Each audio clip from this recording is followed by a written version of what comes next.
Hey, Miles here, milesbecker.com. In this video, you're going to learn the answer to the question, how much does Facebook advertising cost? This is one of the most common questions I get on my videos that I have that will teach you exactly how to set up a Facebook ads campaign. But a lot of people want to know, Miles, how much is this going to cost? So we're going to look at this and break it down in three specific lenses. First, we're going to look at the different variables that manipulate and change the cost because it is an auction-based platform. Number two, we're going to look at some kind of well-known studies. They have some big, broad averages. And then number three, we're going to look at my actual data from 2019 only. As of this recording, it's the end of April. I've spent about $22,000 of my own money at this point in 2019 alone. So you'll get to know how my numbers stack up to those other studies. But first, what are the different variables? Because ultimately, Facebook is an auction, which means that if you are targeting the same individual that I am targeting, we are literally bidding against each other. So whoever's willing to spend more, that's actually where that cost goes to. So what this means is that someone who has a very low customer value, let's say a yoga studio, for example, they might be able to sell $150 per month, or maybe it's a $99 per month all access pass. Whereas a DUI lawyer might make $5,000 or $7,000 or $10,000 per customer. So obviously those individuals who have higher customer values are going to be willing to spend more. And this is what the auction really, this is where the auction comes into play. So a few of the other specific variables is the time of year. Notoriously around Black Friday, Cyber Monday, the fourth quarter, costs go up in many specific markets. There's a big differentiation in gender, right? The cost for displaying your ad to men versus women. In the age groups, there's a lot of different variations from the younger demographics to the older demographics in price. The placement, do you want to be in the newsfeed? Do you want to be on the right sidebar? Do you want to go into their other areas that they try to force you into that have terrible costs? I only run newsfeed ads personally. What country you're focused on? Is it the US and Great Britain and Australia? Are you focused on kind of smaller countries that have less advertisers? Or are you focused on the big four, Canada, UK, US, and Australia?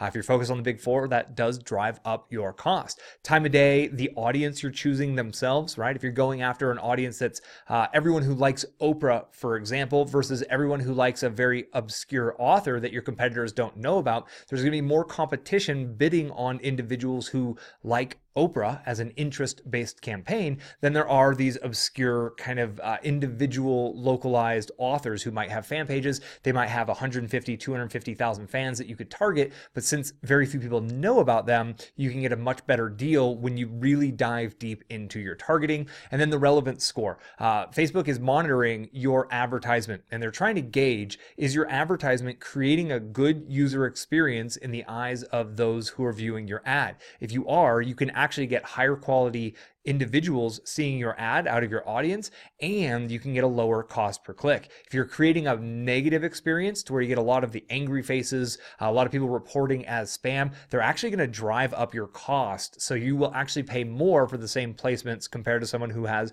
a very high relevance score. So those are the variables, and your unique solution or your unique answer to the question is really kind of fundamentally based on all of those different variables. And luckily you don't have to think about it too much. You just set up your ad and get it running. If you've never set up an ad before, I have a video that walks you through the process step by step of getting an ad campaign going. I'll have that pop up above my head here. So if you want help getting your first campaigns out and launch, just watch that. I show you over the shoulder on my computer how to get that set up. Let's go deeper into the costs. So we're next going to look at a few of the third-party studies that have been out there. Hootsuite did a study, Ad Espresso has done a study, Salesforce has done a study, and WordStream has done a study. Now, these companies, some of them are tools that help advertisers advertise on Facebook, so they're able to really look at the data of what their advertisers are running because it's like a third-party kind of a layer of a tool on top of Facebook advertising. I don't use those and I don't recommend those at all, but it's a good way for them to get lots and lots of data.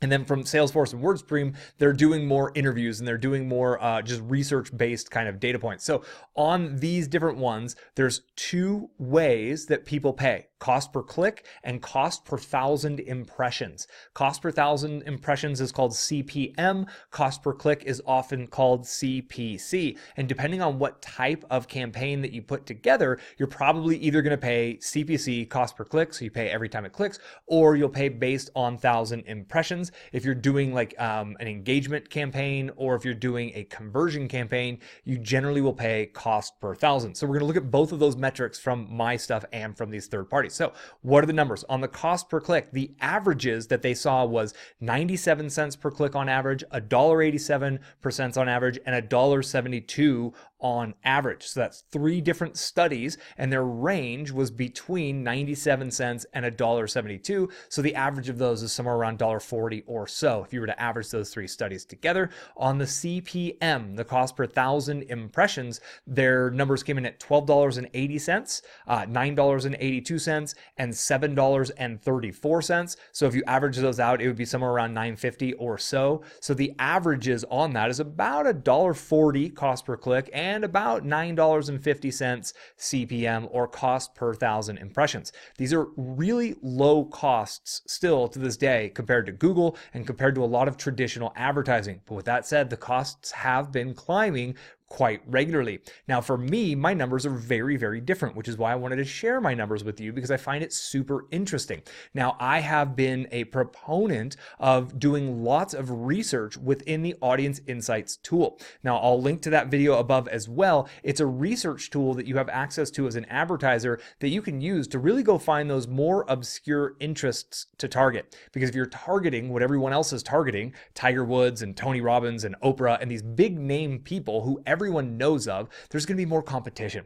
But if you really dig down and you find those more obscure individuals that you can target, this is really where you can stand out. This is a huge benefit for niche marketers, and that's what I teach. So that's why my numbers have changed a bit, I do believe. So for me, out of spending $22,000 in the first 4.5 months or so of the year, I've got an average overall of 17 cents per click. So my average cost per click is literally 17 cents. My average cost per 1,000 impressions is $15.32. So what I'm doing is I'm paying more for the impressions, right? So I'm actually paying more, but I'm getting a much lower cost per click, which theoretically means that my copywriting is more engaging than the averages of what we saw from those bigger studies, right? I've been a student of copywriting for years and years. I highly recommend that you are a student of copywriting and you always are split testing to always be improving your click-through rates, your headlines, your offers, etc., etc. Over the course of 10 years, I've really understood, now I get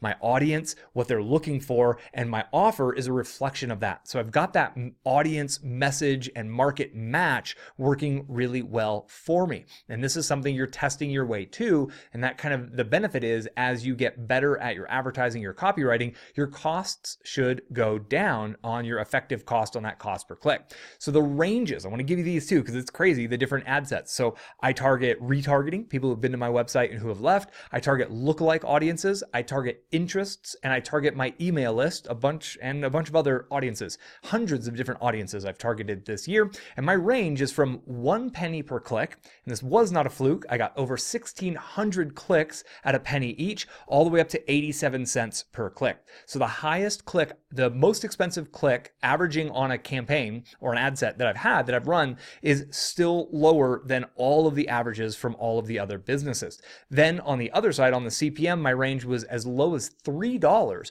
per 1,000 impressions, all the way up to $66 per CPM, which meant I was spending $66 every time my ad just simply displayed in front of 1,000 people. That's a very expensive CPM. We're getting up into the area of more traditional advertising that has been kind of notoriously put down for not being a good value anymore. But out of all of this, I'm constantly monitoring 2 specific numbers within my business. Number 1, what is my cost per lead? I really don't mind if my CPMs and my CPCs fluctuate much, as long as my cost per lead stays within my KPI, which stands for Key Performance Indicator. I know how much I'm willing to spend on a lead because I know how much that lead is worth to my business. So as long as I'm under that number, I'm good. I'm happy with it. right? The actual cost out of pocket, I spend in cost per click and I spend in CPM, but I'm monitoring a very different metric, that cost per lead. The other number I'm monitoring is the cost per new customer acquisition. And if that number's good, that means that I know every dollar I spend is coming right back. So I can build my funnels and my campaigns in a way that put $100 into advertising and then I get $100 out. The byproduct is several hundred leads and all that money came right back because of my funnel, and I put that money right back into more advertising. This is how I've scaled my advertising over the year and spent hundreds of thousands of dollars and generated hundreds upon hundreds of thousands of leads. So that's it. That's the whole big story. That's the best I can do on the question of how much does Facebook advertising cost, because it does depend on a whole variety of factors. I recommend that you start doing at least 4 or 5 $5 a day ad sets, right? So you can get going for about $20 to $30 per day. That's a really good amount to spend as an overall budget. That would be under $1,000 per month, and it would give you a lot of activity, a lot of clicks, and a lot of impressions, so you can start to split test your calls to action, your headlines, your copywriting, your offers, etc. Because it's through that split testing and refining what you're doing is where the real magic happens. Because once you dial in an offer, an audience, and messaging that works really well and converts, you could buy all the traffic in the world through Facebook, through their 2 billion active users.